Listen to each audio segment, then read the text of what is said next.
由统一慈善事业基金会举办的黄金选石粉牵酒前活动，18日伫成功大学中正堂停场，100对结婚超过50档以上阿公阿嬷，穿上西米露甲婚纱，接受亲友的祝福，行上红毯入场，场面盛大又搁温馨。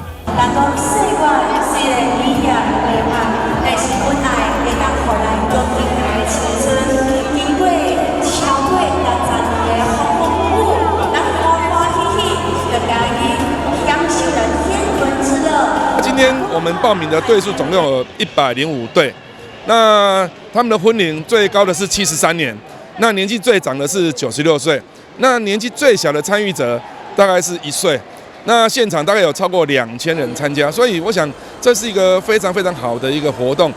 过去农业时代，真侪阿公阿嬷拢咧无闲工课，无穿过婚纱，为弥补这份遗憾，主办单位统一慈善事业基金会特别为迎来愿望。恁结婚偌久啊？72年。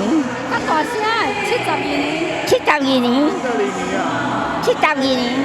啊，你较早敢有穿个婚纱？无。你在结婚的时阵敢有穿这个？无。啊，今仔穿较水有欢喜无？有啊。阿公咧，阿公你有欢喜无？有啊。记得在几年前，我们在做家庭慰访的时候，有阿公阿嬷跟我们反映说，他们从年轻的时候结婚，一直都没有穿过白纱。那从言语当中，我们觉得是好像是一些遗憾。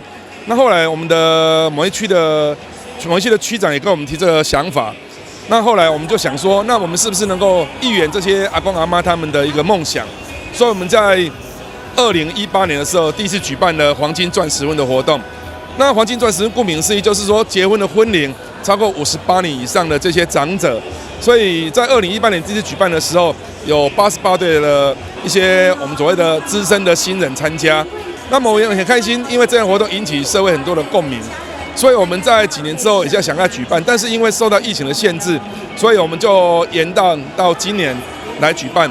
那今天我们报名的队数总共有105队，那他们的婚龄最高的是73年，那年纪最长的是96岁。